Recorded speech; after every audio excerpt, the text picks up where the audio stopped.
I think there's probably a number of things that we need to do, but I think the first one is you've got to look at who you're talking to and not come across like you're too crazy. I think that's an important step, is identifying your audience.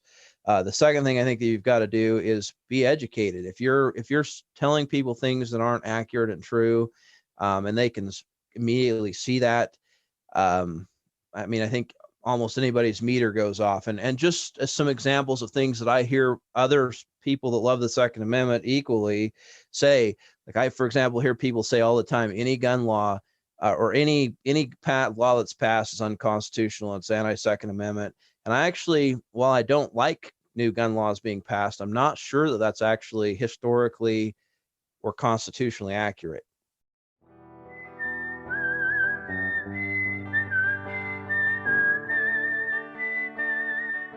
These are stories of outdoor adventure and expert advice from folks with calloused hands. I'm James Nash, and this is the Six Ranch Podcast.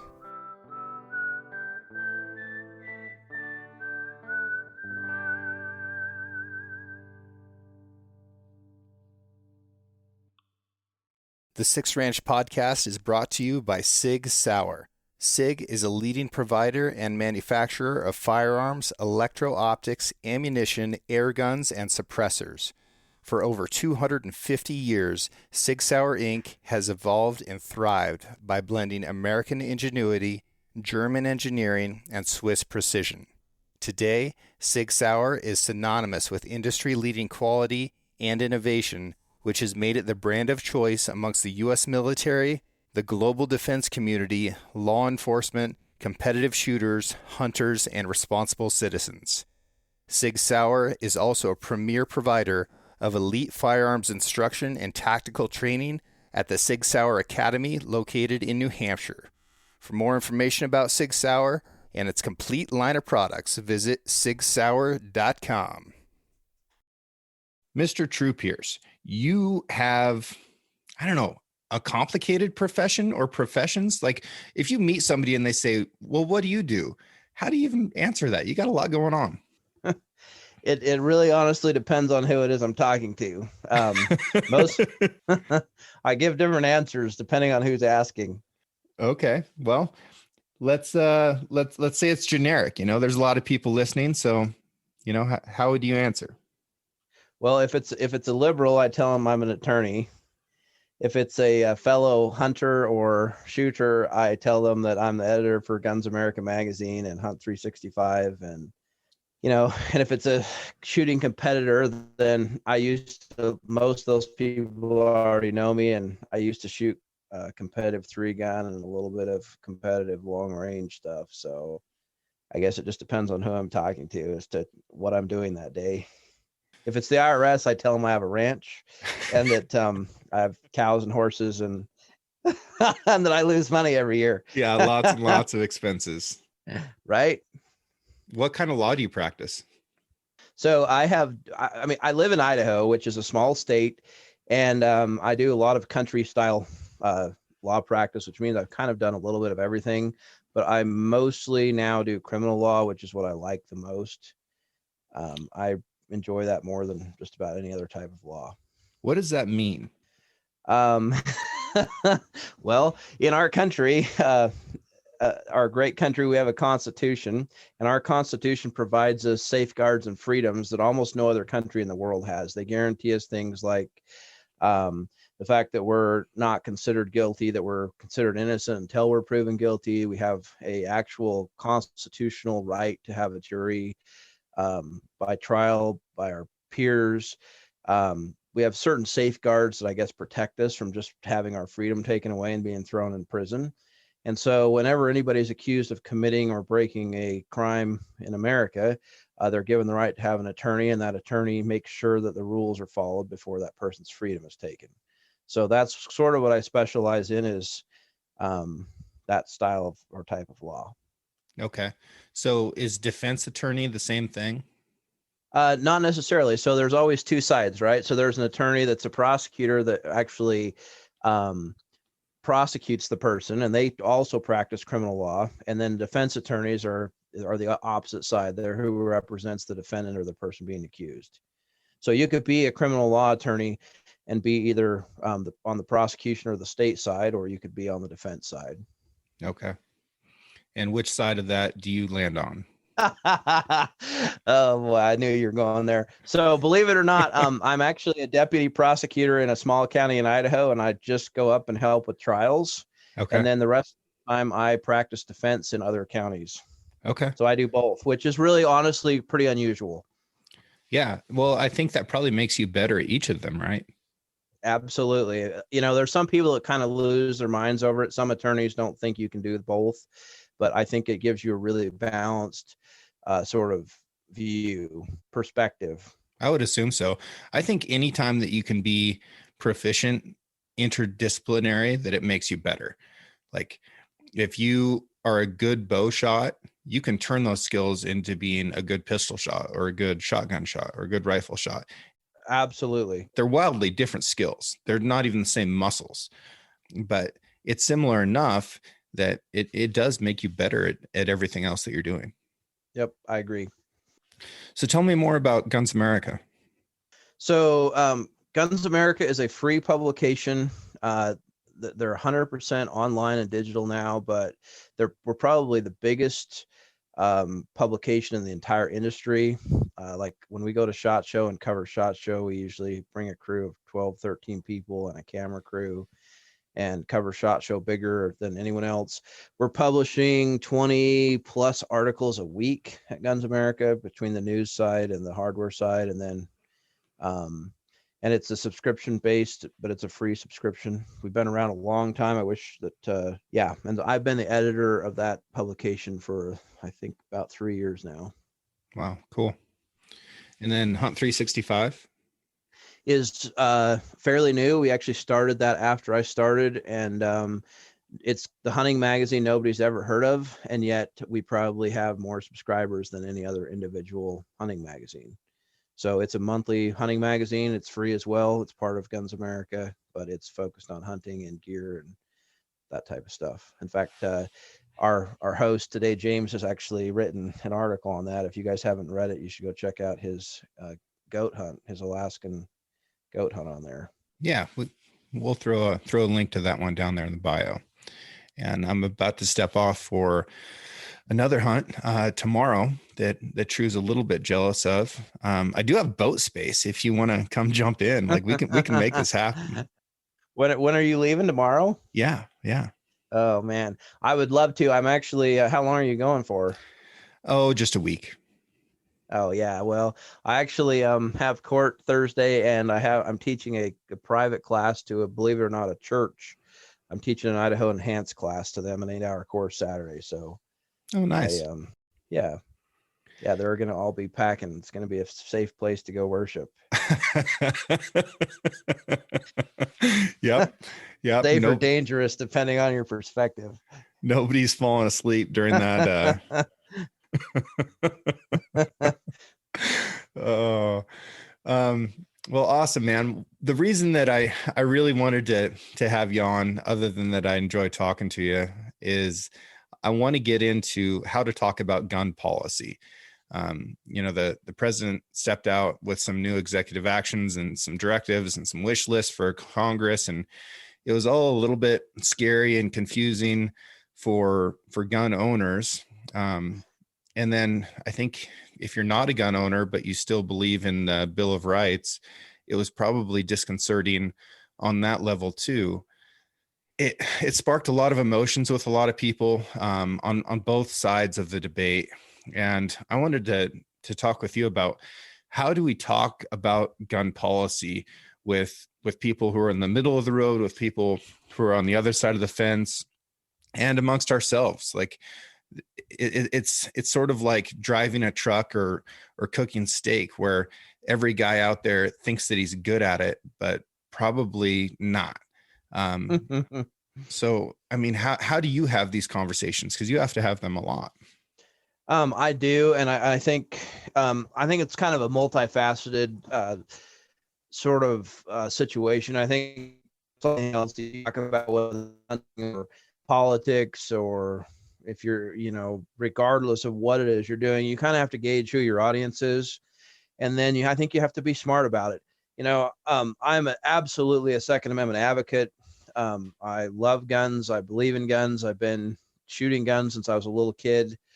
It's sort of part of my heritage. Not that it makes me any more special than any other American, but I mean, I have ancestors that came here on the original Mayflower, and they were part of carving this country out of a wilderness, and guns were just were a part of life. And I guess I grew up hearing those stories. And my great grandfather was one of the original 26 Arizona Rangers, and he carried a gun. And I mean, there's some really cool stories of stuff that he did with a gun, and that's how I grew up. And so it's just sort of a second nature thing to me, as far as how I feel about it.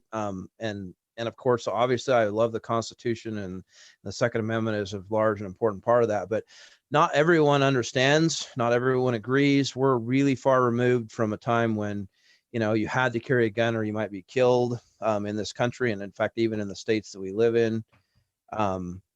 And so there's a lot of people that are uncomfortable with them, that don't understand them. They certainly don't understand the Constitution or the laws.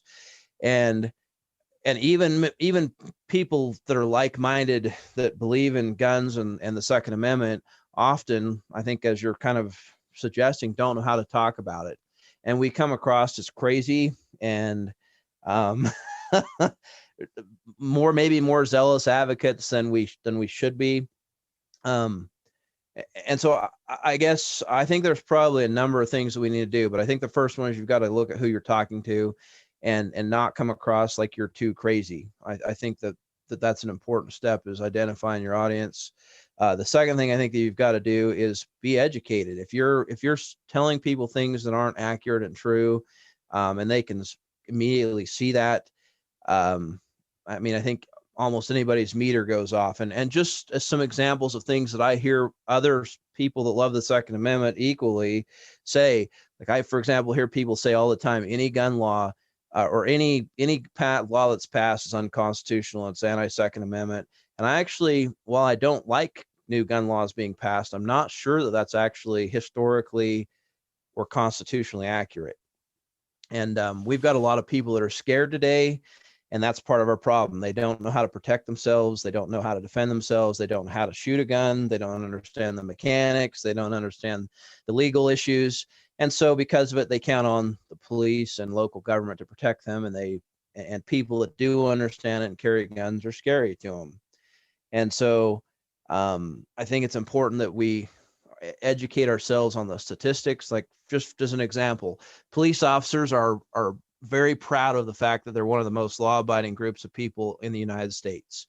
And if you didn't know that, they actually are. They really statistically are quite law-abiding. In the news these days, we hear all kinds of things about police shooting innocent people. But the truth is that when you figure out how many millions of people live in our country and the rate that happens at, it's actually pretty rare that it happens and occurs. It's being politicized without a doubt. But concealed carry permit holders, people that like you and I that carry a gun every single day, are even more law-abiding than police officers. We're the most law-abiding group of people as a group statistically of sort of any group out there. And so I think when you start realizing this and start seeing some of those statistics, and you can share that with people, it changes the perspective on how people view people with guns. Does that make any sense? Yeah, totally. Where can I find those statistics so that I can back up what I'm saying if I say concealed carry holders are the most law-abiding group of American citizens? Well, that's a fantastic question. And I guess I would tell you there are probably a number of resources out there. One of the best ones is just Google it. If you Google statistics for concealed carry permit holders, a lot of the states have published them. Another person or resource that's really valuable, there's a guy named John Lott. I actually heard him speak when I was in law school a number of years back, and he's written a number of books. In fact, I think one of his books is actually called More Guns, Less Crime. But he is really into the statistics. He's testified in front of Congress. He's got a resume as far as the stats about guns and crime, like you can't believe. And he often, if you get on his email list, he'll send you out like a monthly email, and he'll debunk a lot of the things you hear on the news, talk about why they're inaccurate. And so it's free. to go get on his email list or go visit his website, and he'll have articles you can listen to, interviews that news organizations do with him where he'll explain some of these concepts and things. So his name is John Lott. If you Google him, you'll find the website that he runs. Okay. Why do you think the amendment concerning firearms is the Second Amendment in the Bill of Rights? Well, that is such a loaded question. And I think it's kind of interesting when you consider I mean, I think in order to actually have any sort of appreciation for the Bill of Rights, you have to really know what was going on in our country prior to that. I mean, we all sort of remember from history class that we were an occupied country at one point in time. We had British soldiers that were being housed with us. They were living in our houses, eating our food, harassing our wives and children. We didn't have the freedoms we take for granted today. You know, a lot of people came to America originally for religious freedom, and they didn't have it. The Church of England was sort of the main religion. A lot of people didn't realize that back in that day, you had to go to the King's Church. You had to pay taxes to it at least once a month, or you got put in the stocks. We didn't necessarily have the rights to elect our governors, our leaders, our judges. They were all appointed by the king. All kinds of things. We had taxes without representation. Lots of things led up to the American Revolutionary War. But by some miracle, after we won that war and beat the British, we sent our best and brightest men back to Philadelphia, where George Washington oversaw it, and they created the Constitution. And they studied the Bible, world history. I mean, they put their best and brightest minds together to try and figure out how to create a country that could avoid losing its freedom. And they created the Constitution, and I'm obviously paraphrasing and shortening this up, but they sent it out to be ratified by the 13 colonies, and the 13 colonies rejected it. In essence, they said, hey, where's our right to freedom of religion, freedom of speech, rights to assemble, rights to our firearms, rights to attorneys, rights against illegal searches and seizures, rights against, having redcoats living in our house or soldiers having to live with us. Anyway, you guys get the idea. And the founder said, hey, follow the spirit of the document. It's covered. And of course, the citizens said, no way. Rather than rewrite the Constitution, they amended it. And the first 10 amendments that are considered the Bill of Rights. So as we just mentioned, your right to assemble, your right to free speech, your right to religious freedom are protected by the First Amendment, among other things. The very second thing on the list is the Second Amendment, which is our right to bear arms. And believe it or not, in law school, I had lots of professors and students argue that that was the government's right to arm the military, that they needed something in order to be able to arm the military, which is really ridiculous because the Constitution already gave the government the right to create a military. And it really is about our rights. The people were worried about creating a government that had too much power. And so those original 10 Bill of Rights were the rights that the people were literally saying to the government, you don't have the right to take these away from us. And so I think it's really significant that it's the second thing on the list. They thought that it was more important than illegal searches or seizures. They thought it was more important than a trial by a jury of their peers. I mean, you can go down the list of things that come after that. And I think it's significant that they're in the order that they're in.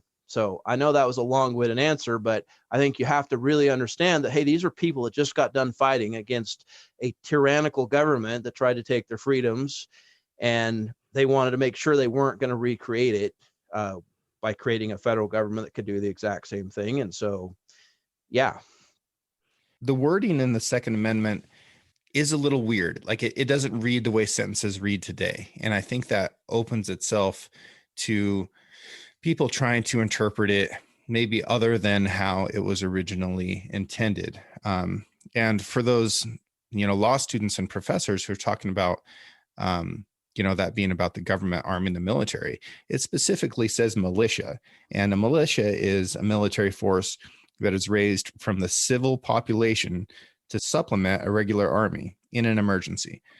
So militia is obviously very different from a military. If they meant military, they would have written military. So talk me through a little bit about the actual phrasing of the Second Amendment. So look, I mean, certainly we have evolved. We don't use the same sort of words that we used back then. In fact, if you go back and read the Federalist Papers or even the Constitution, those were some really intelligent people, because we don't read or write that way today.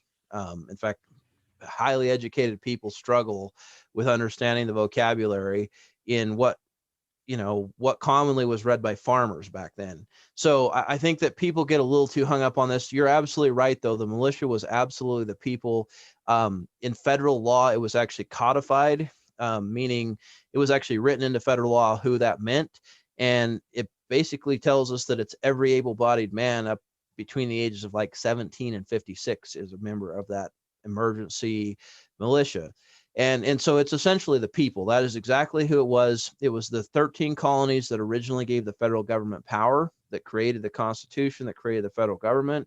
And it's the people in those colonies or states that give those states power. And certainly that is what was meant. Almost every single state in the Union, all 50 of them, have some sort of Second Amendment in their own state constitution, something that ensures their right to have firearms, which is also sort of interesting.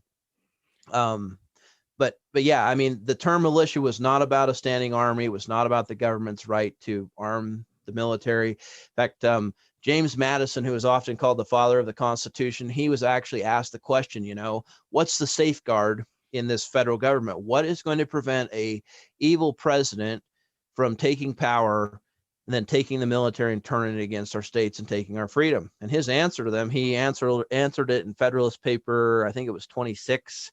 I don't have it in front of me, but he basically said, to these would be opposed a militia amounting to near 500,000 of citizens armed with firearms or weapons. But basically, he says it's the citizens. It's the citizens that would stand up against an overreaching or overburdensome government. And lots of people have lost sight of the fact that the Second Amendment is not about your hunting rifle. It's not about your ability to have a gun to go shoot a deer or a duck with. It's literally the people's power to prevent a government from becoming overreaching, overbearing, and just taking their freedom anytime they want to.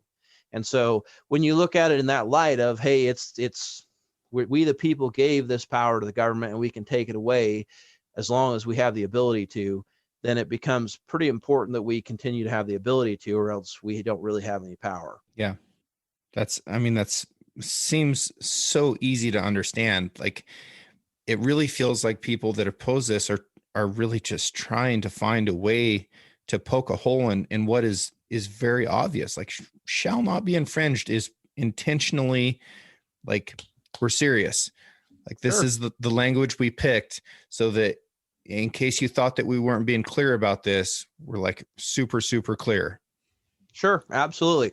Well, and look, I think that I don't know how it can get any more clear than shall not be infringed. I mean, I don't know of any modern day language that would be any more clear than that.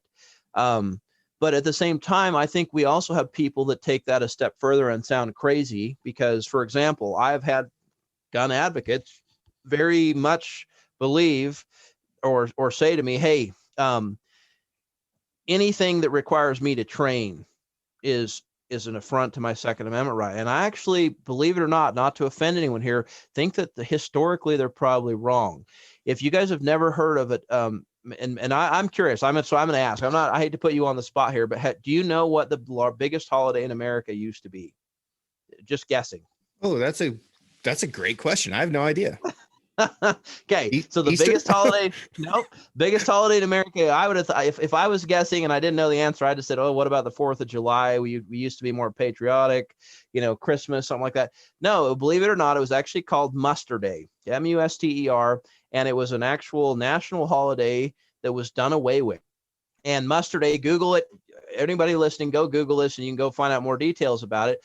But by law, everybody was required to come into town, bring their gun. They had to march, shoot, compete, train with their firearm. Every able-bodied man did. And so they had to leave their fields, their crops, their businesses, their factories. And because they were all coming into town, the women and children came with them and they cooked and had a giant party. It was the biggest celebration in America every single year. And it was required by law that you come and train. Now, there was a few religious groups that were exempted, and when that's neither here nor there, it doesn't really matter. But the point is that we actually were required as part of our Second Amendment by national holiday to come in and train with our guns. So if we'd kept that up, we would be in a different world today, because every single American would own a gun, and we would train with them, and this wouldn't be an issue, because we would all recognize the value that had.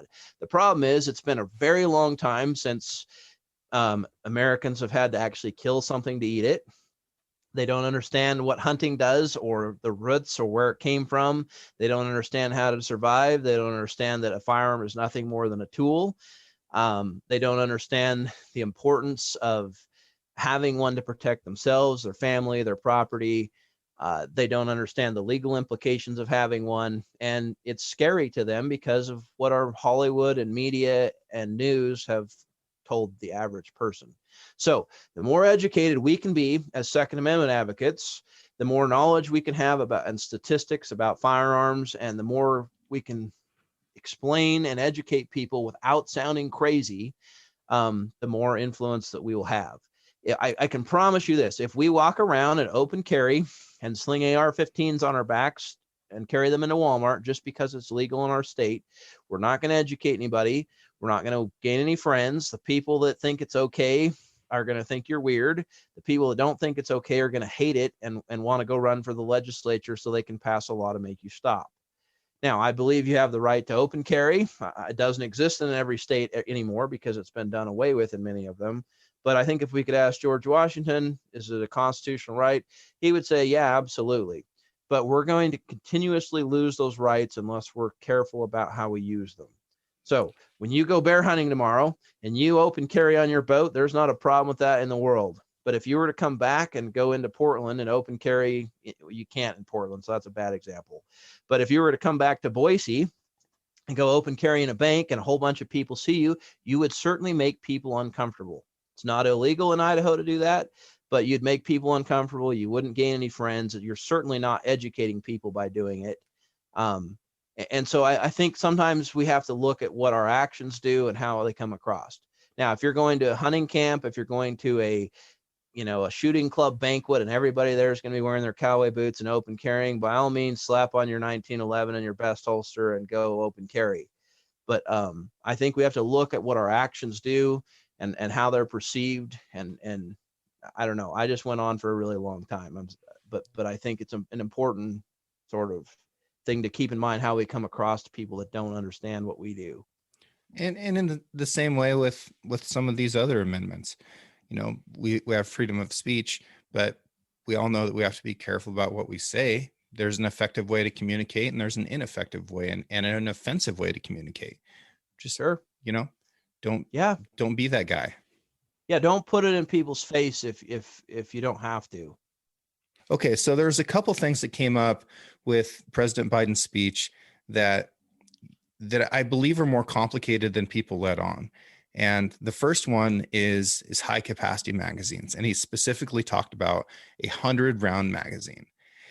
And to be completely honest, I tend to agree. I don't want to carry 100-round magazine. I've carried 6 30-round magazines with me quite a bit. But like, how do we have those conversations where it's like, yeah, I kind of see your point. I don't think it should be illegal, but it is impractical. And I don't really care personally if I give up the right to have a 100-round magazine, because it's not something that I want to use in the first place. But I also don't want to start slipping down that slope. Well, I completely agree with you. So you sort of mentioned something that we say in the law all the time, and that is a slippery slope argument, as in it's kind of like you give up an inch and someone's going to take a mile. It's not really that any of us actually need a 100-round magazine that I know of. I don't know of a 100-round magazine that I think is reliable enough that I would want to use it personally. But it's not really about whether or not it's practical. It's not really about whether I want to use it at this point. It's really more about, does the government have the right and the power to tell us we can't? And that's where it becomes a slippery slope. If we start letting them dictate to us which accessories we're allowed to have, to defend ourselves or ourselves against the government, then it becomes an issue of where does that stop? And I think that's really ultimately what it comes down to. I don't necessarily think that I would want to carry around a 100-round mag either. But at the same time, I don't see why the government should have any say in whether or not it's practical. No, I was talking with somebody about this, and they're like, well, what do you think? I was like, I think I would way rather have somebody shoot at me with a 100-round magazine than a 5-round magazine, like any day of the week. But that's really not the point. And then another thing is this super complicated topic of what in the world is a pistol. And that the ATF or AFT, I don't know what we're calling them these days, but the Bureau of Alcohol, Tobacco, and Firearms has a tough job of trying to define what a pistol is, as manufacturing techniques try and change things and change accessories and capabilities. Short-barreled rifles. It's all very, very complicated. And there's been some video graphics that have come out in the past couple of weeks that show just how complicated that is. And if you add this feature to a pistol, now it's an AOW, or now it's an SBR. And like, how do we deal with this stuff? And honestly, it feels like pistol braces are a loophole. I don't really like loopholes. I like to be straightforward. I mean, where do you land on that stuff? Well, I guess I would disagree in one sense. So, I mean, I guess let's back up a little bit here. Why does it matter whether it's a pistol or rifle is my first question. It fits into the Second Amendment, so it really shouldn't make any difference. I think that our statutes that determine one from the other are stupid and unconstitutional to begin with. So, I mean, let's start from that premise that, hey, it shouldn't make any difference if it's a pistol or a rifle. Short-barreled rifles are used by our military. We ought to be able to have them as well without any extra red tape. So that's the point. That's not where we're at today. We do have laws that define the difference, and the ATF has gone in, and as a bureau, they have gone in and filled in the gaps in the statutes as to what determines if it's a pistol or not. We are allowed to have AR-15s without a stock on them that have as short a barrel as you would like to go. That where they got into trouble with this is that they had all these vets coming back that were disabled, and they can't actually, they're difficult for them to shoot an AR pistol with one hand. And a big AR, if they've only got one limb or are handicapped, is not something that they can even lift or heft with a 16-inch barrel. And so the idea of this brace came about, that it wasn't supposed to be a stock, it was supposed to be a brace. Well, it turns out that, if you stick this on your buffer tube of your AR-15, it actually works as a pretty good thing to brace against your shoulder as well. And that's where the whole mess has now gone to.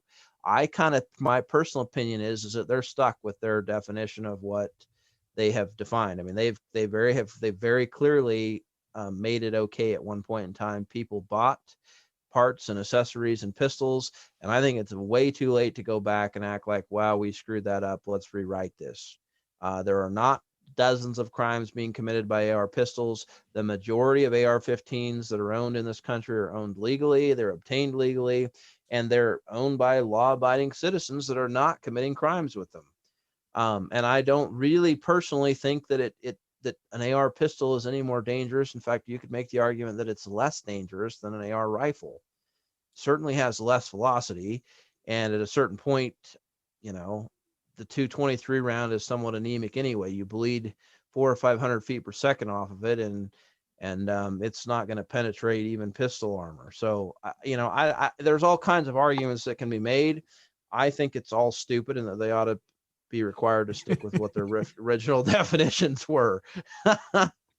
Well, we're definitely in the mode of changing the definition of words. Another one that came out recently was how we're defining infrastructure, for this big infrastructure bill that came out. And there are, some really intelligent people in Congress that were trying to define infrastructure very much otherwise than what the dictionary says. And, my background is in literature and writing. I am a huge fan of the English language, and I believe that words mean things. And if you start monkeying around with what words mean, then you dilute the entire system of communication. I agree. Okay. Another one, assault rifles. Like what is an assault rifle? Like, what is a weapon of war? Like, there's been a lot of wars fought with tomahawks and knives and clubs, slings. My goodness. Like, if you read about Alexander the Great trying to cross Afghanistan, one of their biggest worries were missiles fired from slings, missiles being rocks or things like that. And let me tell you what, in today's day and age, if you see an Afghan kid with a sling about 150 yards away from you, you better crawl behind something like immediately, because there's going to be a rock whistling past you or into your face that will absolutely kill you right now. So, like, how do we talk about weapons of war and assault weapons? So are you asking how, like in a hypothetical sense? Like, what are you, I guess I don't really understand your question. Well, like if someone comes up to you as a gun advocate or a gun owner and says, "Well, what about assault weapons?" Like, how do you even start to have that conversation? I first of all, I think we should welcome that conversation. If somebody's willing to have a conversation with us, it means there's an opportunity to educate someone and to sort of explain to them, what we're talking about. You can't help but think if you're an uneducated gun owner, and you can't help but notice if you watch the news that the media and our members of Congress have no idea what the difference between an AR-15 and an M16 or an M4 that has a full auto switch on it. They don't know what the difference is. The law defines a full auto as more than one round per pull of the trigger. So whether it's a 3-round, whether it's one pull and you get 3 rounds or 2 rounds, or it continues to fire until you stop pulling the trigger, that's going to be considered an automatic. And you can own those if you go through a whole stamp process and background check and all that stuff and pay a fortune. It's legal to have one, but the general public cannot go to Walmart or Cabela's or Bass Pro or their sporting goods store and buy an automatic. They can buy a semi-automatic, which is one pull of the or one bullet per pull of the trigger, which is exactly what you get out of a revolver. And so the color uh, literally makes no difference in the lethality of the gun. Wait, Whether it's got a what about flat dark earth? yeah, well, I mean, it seems more deadly or even black, but it's really not. And we laugh because we know, but a lot of these people don't understand, they don't get it. And it just looks scary. And so when you explain to them, hey, a revolver, when you pull the trigger one time, sends one bullet out the end of the barrel, and when you pull the trigger one time on a AR-15, it sends one bullet out of the barrel.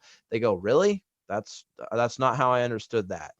And if they only knew that the old M1 Grand, in many ways, is so much more powerful than any AR-15 made today, as far as the damage capacity, because of a 30-06 is a substantially more powerful round, and yet it looks much more harmless because it has a wood stock and it looks more traditional. And so people really just don't understand, and they need to just be educated by somebody with some patience and some understanding themselves. If you don't really understand it yourself, then they're not going to believe you. Yeah, So it's you're absolutely right, and that one just went through a circuit court back in Kentucky, Sixth Circuit Court, something like that, regarding bump stocks, because it's one bullet per pull of the trigger.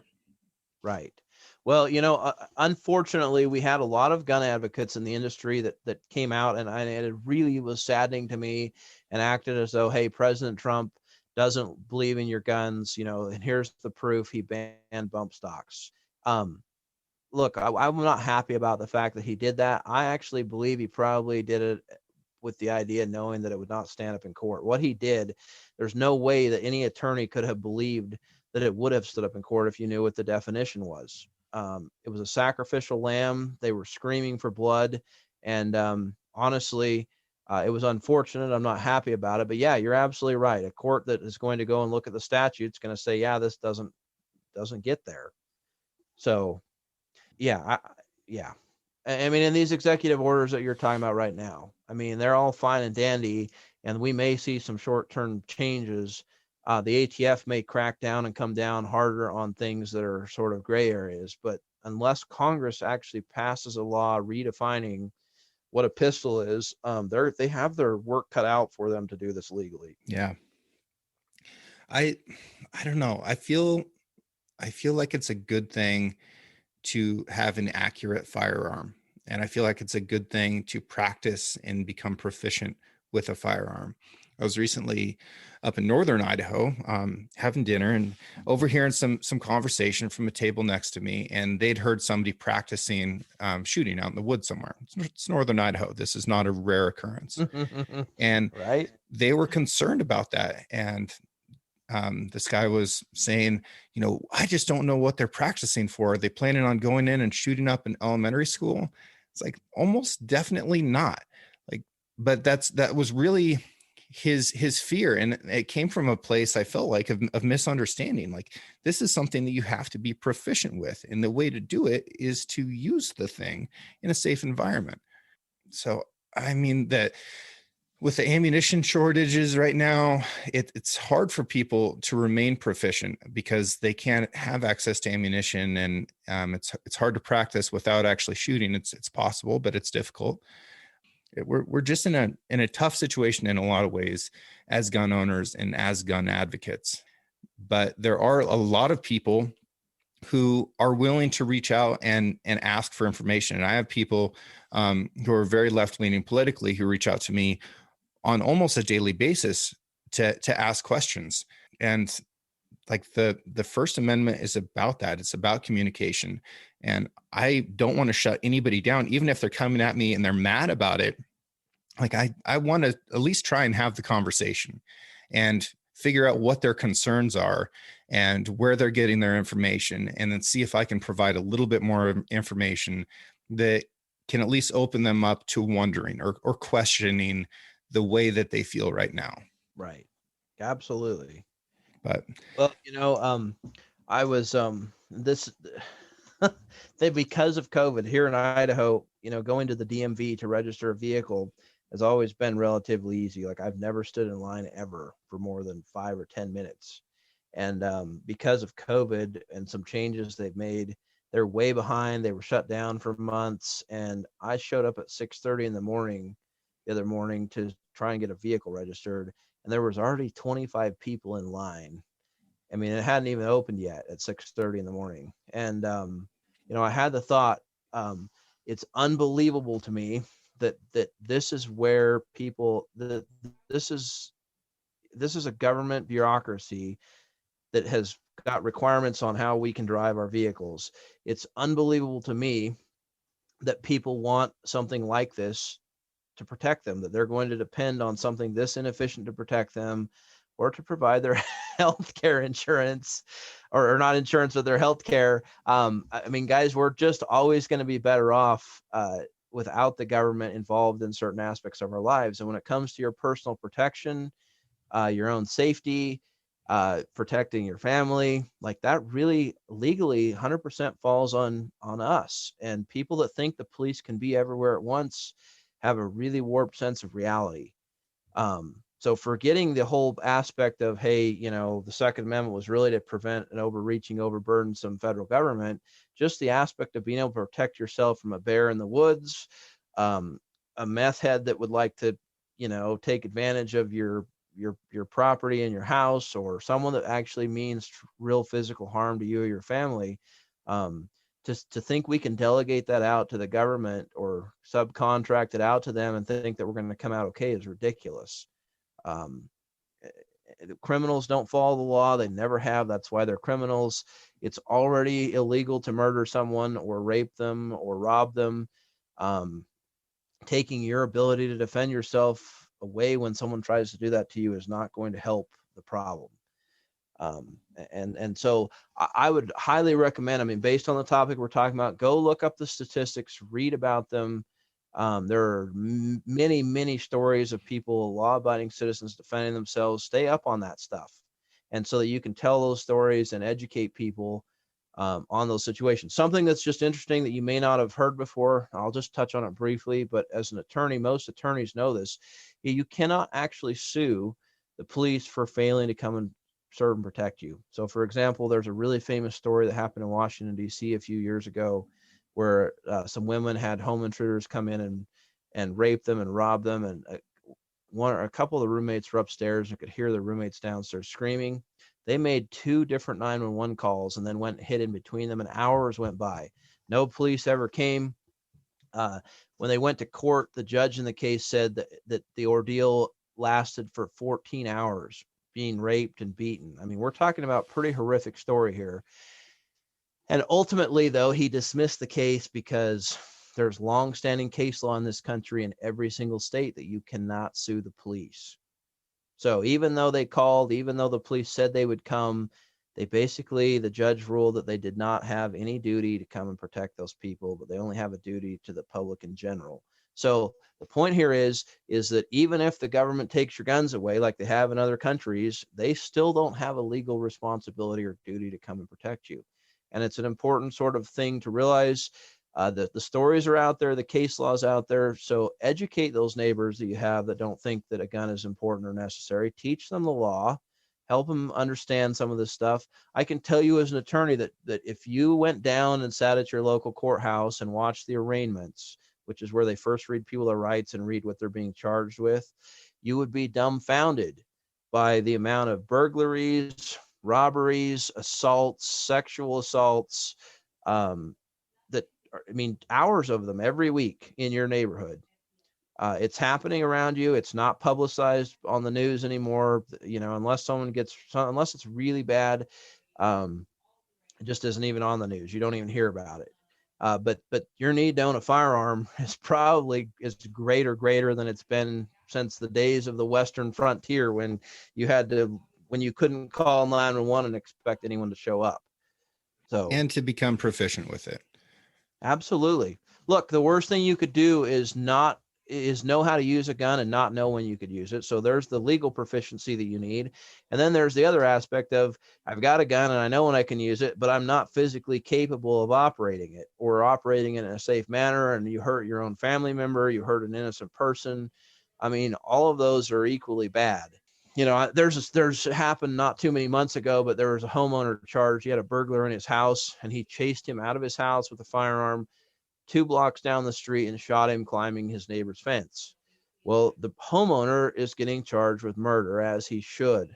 He thought he was doing what he was allowed to do with a gun, and instead he makes all the rest of us look bad because he literally does not understand legally what he's allowed to do. If some of you listening to this think, well, that I don't see what the problem is, then you need to go take a course and learn, because that's illegal in all 50 states. And it's not really part of what we're talking about today, but it's not something that you have the right to do with a firearm anywhere. Yeah. And one of the most valuable things about going to a pistol class or concealed carry class is sitting down, and a lot of times an attorney will come in and they'll go through all this stuff with you, and you'll have, a representative from local law enforcement there as well. And they'll go through all of it, and it will help you to understand what the situation is that you are now a part of. And you can now become a responsible gun owner by understanding these laws. And there are a grip of laws, like so many freaking gun laws out there right now. And I don't even begin to, I would never say I know all the gun laws. I don't even know all the gun laws in my own state, but I feel like I know enough of them that I know what I can and cannot do. There might be some nuances in one place or another, but there are a lot of laws on the books. Yeah, absolutely. And look, as part of doing our job as citizens to make sure that, we don't lose the Second Amendment, we need to be knowledgeable. We need to understand them. We need to not be screwing up with our guns and embarrassing everybody else, or how bad would it be if you were a gun advocate and you made such a poor decision or mistake with your gun because of lack of practice or lack of knowledge that they had to pass a new gun law because of something that you had done? That would be really horrible. So believe it or not, there are plenty of gun laws out there. We really don't need any more to protect people if they would simply enforce what's on the books now. Literally, there's nothing you could do that would hurt anyone. Literally, there are no loopholes currently to hurt anyone with a firearm. There's not a need for another gun law to ever be passed again.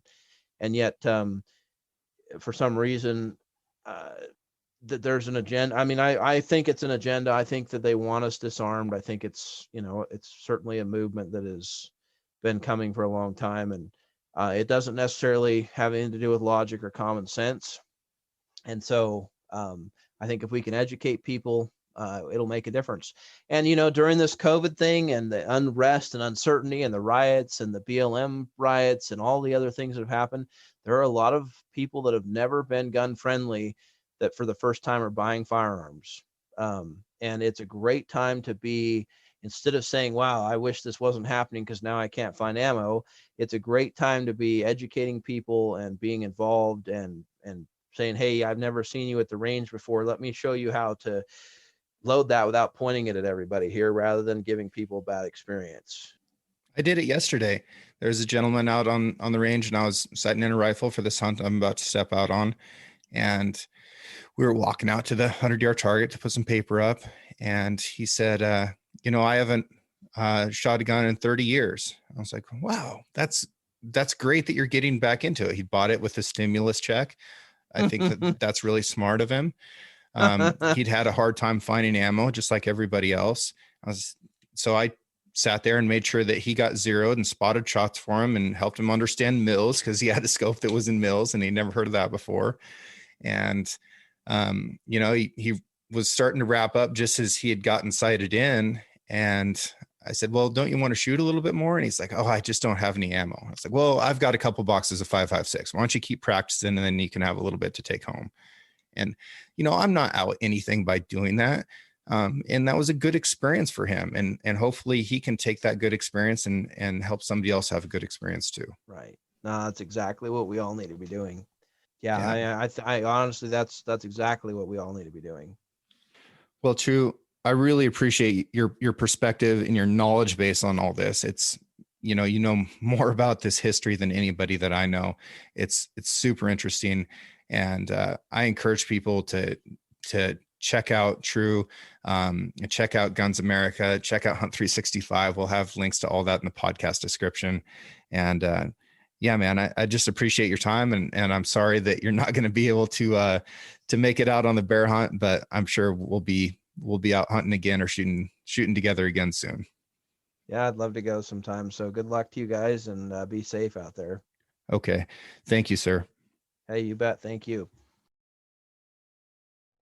I live in an old cabin with bad to non-existent insulation and wood heat. That cabin can see snow every month of the year and needs a good amount of firewood stacked in the woodshed to carry through the colder months. This spring, as my woodpile turned to smoke and ash, I noticed something metal pushing out of the decades of sawdust and bark. I kicked at it and unearthed a Stanley thermos. The cup was missing, and it showed more worn stainless steel than green. There were dents in the metal, and the handle looked like a puppy had chewed on it, but it still hadn't leaked the old coffee I could feel slosh inside. It took me back to memories of cutting firewood with my dad, waking up early for an elk hunt, or going out to the canyons to gather cattle. A Stanley thermos has the durability to survive whatever hard work you throw at it. You may find it carries memories as well as coffee. Learn more about their new and classic line of products at stanley1913.com or at your local sporting goods store. And catch you next week.